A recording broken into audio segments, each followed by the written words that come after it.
자, 수열의 뜻과 등차 수열 소개를 해 드릴게요. 자, 일단 먼저 수열이 뭐냐? 자, 일정한 규칙대로 수를 나열한 것, 그게 수열입니다. 자, 그러면, 자, 이렇게 예를 하나 들었는데요. 자, 여기 AN이라는 건 이 수열의 이름입니다. 수열의 이름. 우리가 앞에서 뭐 FX, 뭐 GX, HX 했던 것처럼 수열의 이름을 A로 한 겁니다. 그리고 거기에 AN이라고 쓴 것은 이제 이 녀석에 대한 얘기를 좀 할 건데, 여기 보이면 2, 4, 6에 8에 10 이거 짝수의 규칙대로 수를 나열했다는 거 확인할 수 있겠죠. 자, 그러면 이때 앞에 있는 이 친구 2, 4, 6, 8, 10 이 각각들을 우리가 뭐라 부를 거냐? 항이라고 부를 겁니다. 그리고 이 첫 번째 항을 우리가 A1, 첫 번째 항이라고 A1이라 부를 거고요. 초항이라고 부를 겁니다. A1이라 부르고 초항이라 부를 거고, 얘는 4는 두 번째 항 A2, 세 번째 항은 A3, 네 번째 항은 A4, 다섯 번째 항은 A5, A5 이렇게 부를 겁니다. 그럼 여기 옆에 N이라는 것은 결국 이게 N이 뭐다? 항의 번호입니다. 항의 번호, 뭐 순서, 첫 번째, 두 번째, 세 번째라고 생각하면 되겠죠. 자, 그래서 이 수열이 쭉 이어지면 짝수니까 우리가 2n이라고 쓸 수 있겠죠. 왠지 볼게요. n이 자연수라고 했을 때 n에다 1 넣으면 2 나와서 첫 번째 항 나오는 거 확인할 수 있겠죠. n에다가 2 넣으면 2는 4 되니까 4라는 두 번째 항, n에다가 3 넣으면 여기 세 번째 항인 6이 나오고, 4를 넣으면 2, 4, 8이죠. 네 번째 항. 그 다음에 다섯 번째 항은 우리가 5를 집어넣으면 10 되는 거 확인할 수 있겠죠. 이걸 우리가 A의 n항이라고, n번째 항을 지금 우리가 나타낸 거고요. 이 녀석을 우리가 일반항이라고 부를 겁니다. 일반항, 이게 n번째 항이라는 거죠. 자, 그래서 수열은 이렇게 수를 규칙대로 나열한 것을 얘기하는 거고, 그 수열들한테 우리가 이름을 붙여줄 수 있다.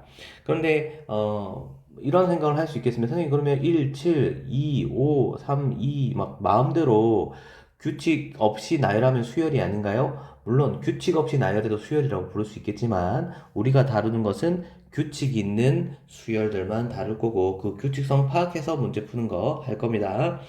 그리고 우리가 다룰 건 등차 수열, 등비 수열, 그리고 일반적 수열 조금 정도 다룰 거기 때문에 우리가 다루는 건 아주 제한적이다. 그것만 잘 이해하면 된다라고 생각하면 되겠어요. 몇 개 더 예를 들어 볼게요.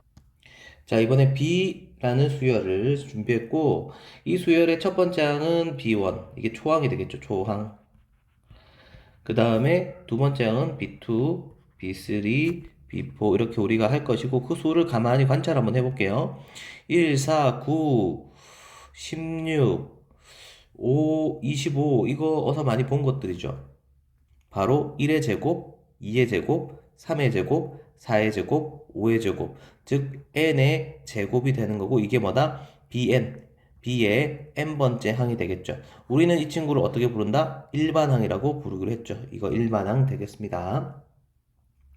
자, 다음으로 자, 얘를 또 준비했는데 마이너스 1, 마이너스 1, 마이너스 1 이 원지 규칙이 있을 것 같은데, 일단 이 친구는 첫 번째 항은 C1, 이거 C2 이렇게 쭉 나가겠죠. 그럼 n번째 항은 어떻게 될 거냐? 가만히 생각해 보니, 자, 우리가 이런 그 아이디어를 생각해야 돼요. 보면 여기 1을 집어넣어서 나온 결과가 2구나, 2를 집어서 나온 결과가 4구나, 이런 느낌을 좀 우리가 가져줘야 됩니다. 그러니까 일반을 봤을 때 아까 쌤이 이렇게 했죠. 3을 집어넣은 결과가 2, 3은 6 이렇게 나오는 것처럼, 얘도 1을 집어넣으니까 1제곱해서 1이 나오고, 2를 집어넣으니까 2제곱해서 4가 나오고, 3을 집어넣으니까 3의 제곱 9가 나오고, 4를 집어넣으니까 4, 4, 16해서 16이 나온다. 이런 느낌. 그러니까 여기는 항 번호를 이 일반 항에다가 집어넣으면 그 값이 이렇게 나왔다고 생각해주면 우리가 일반 항 찾기가 좀 쉬울 겁니다.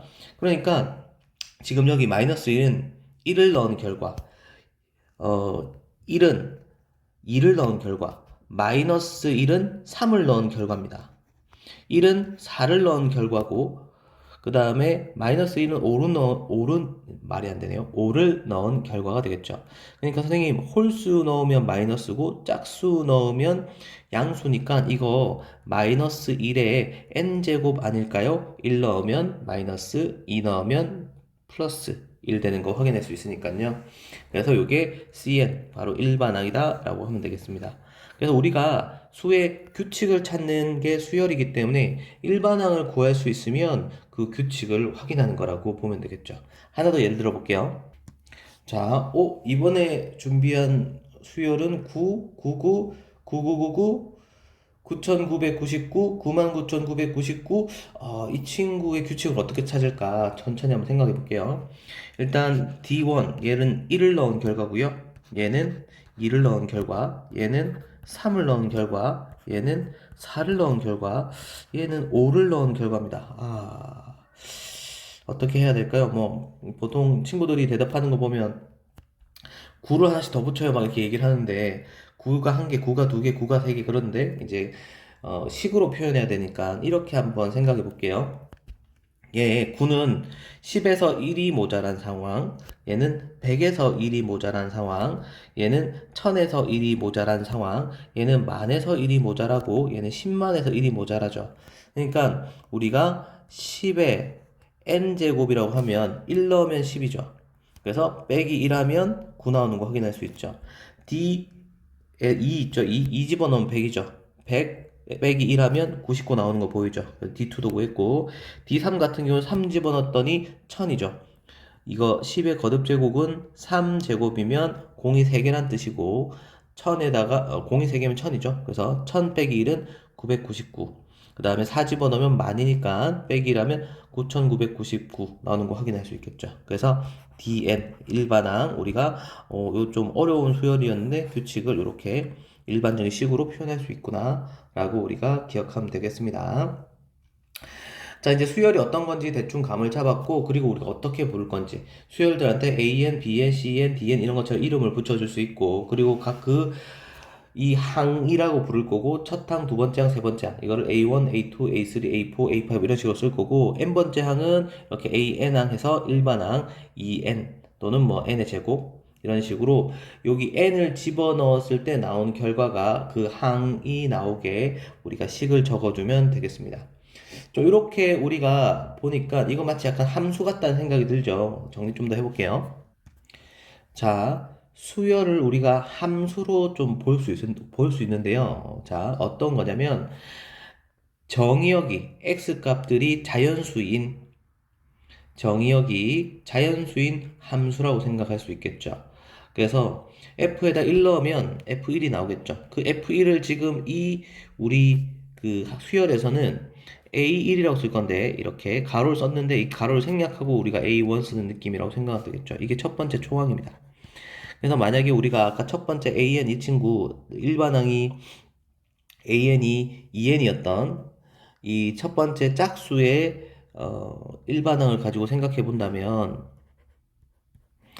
자, 요거 생각해 본다면 그 A1이 뭐가 되는 거죠? 2가 되는 거 확인할 수 있겠죠. 그 다음에 F2 하면 결국 이 친구가 A2 그래서 A2 두 번째 항하고 같을 건데 그게 뭐가 된다? 4가 되는 거 우리가 확인할 수 있겠죠. 이런 식으로 얘네들이 결국 뭐랑 똑같아? 함수로 볼 수도 있겠구나. 함수로 볼 수도 있겠구나. 그래서 이 함수를 나중에 필요하다면 그래프로 표현할 수도 있습니다. 하지만 우리가 생각하는 함수의 그래프는 직선으로 쭉 연결되어 있죠. 하지만 이 수열의 정의역이 자연수이기 때문에 수열을 만약에 그래프로 나타낸다면 점으로 이렇게 나올 겁니다. 점으로. 지금 이 친구 내가 몇 개만 더 써볼게요. A 3 같은 경우에는 지금 6이 나오고 그럼 이 친구를 내가 이런 식으로 살짝 그래프를 그려서 표현해 본다면 아까 1일 때 얼마였죠? 1일 때 2였죠. 이렇게 점 하나만 찍을 겁니다. 그 다음에 2일 때 얼마였죠? 4였죠. 이런 식으로 점으로. 그 다음에 3일 때 6이죠. 이렇게 점으로. 이렇게 점으로만 표현될 겁니다. 어쨌든 우리가 여기서 이해할 수 있는 건 수열도 함수로서 우리가 바라볼 수 있고, 그리고 함수로 생각한다면 그래프로 표현할 수 있긴 한데, 점으로 나타날 것이다. 그래서 이 일반항을, 지금 이게 사실상 지금 뭐랑 비슷하죠? 우리가 보았던, 혹시 기억납니까? y는 2n, 여기 보이면 y는 2x, 이런 우리가 직선하고 1차 함수 직선하고 유사하죠. 그래서 얘가 직선이 되진 않겠지만 수열의 경향성을 우리가 판단해 보는 데는 함수로 조금 바꿔도 생각할 수 있는 그런 여력도 있다는 거죠. 자, 이제 수열 좀 이제 마지막 정리하면 이제 유한수열하고 무한수열이 있는데 이제 항의 개수가 유한개가 있으면 유한수열입니다. 그래서 유한수열은 뭐 항이 100개, 항이 200개 이런 것보다는 첫 항부터 끝 항까지 처음과 끝이 존재한다에 우리가 좀 포커스를 주면 되고요. 무한수열은 항이 무한히 많겠죠. 그래서 첫 번째 항은 존재하지만 한없이 계속 그 다음 번째 항이 존재하기 때문에 끝항은 없어요. 그래서 한없이 쭉 나가는 수열이고 특별한 조건 없으면 대부분 그냥 무한 수열이라고 생각하면 되겠습니다. 자, 이제 등차 수열 얘기도 좀 해드릴게요. 자, 일단은 등차 수열 본격적으로 들어가기 전에 우리는 결국 수열을 다룰 건데 뭘 다룰 거냐? 자, 요 세 가지를 주로 다룰 겁니다. 등차 수열, 등비 수열, 그다음에 수열의 기납적 정의라고 해서 일반적인 수열을 다룰 수 있는 기본적인 내용들 정도만 우리가 할 겁니다. 너무 어려운 거 안 다룰 거고요. 그래서 핵심은 등차 등비를 확실하게 이해해 줘야 한다. 그리고 귀납적 정의를 이용하면 일반적 수열도 다룰 수 있지만 너무 어려운 것들은 다루지 않을 것이다. 이 정도만 좀 기억해 주면 되겠습니다. 자, 이제 그러면 등차 수열 한번 설명해 볼게요. 그 영상은 등차 수열은 바로 다음 영상에서 다루도록 할게요. 시간이 좀 애매해서요. 끝!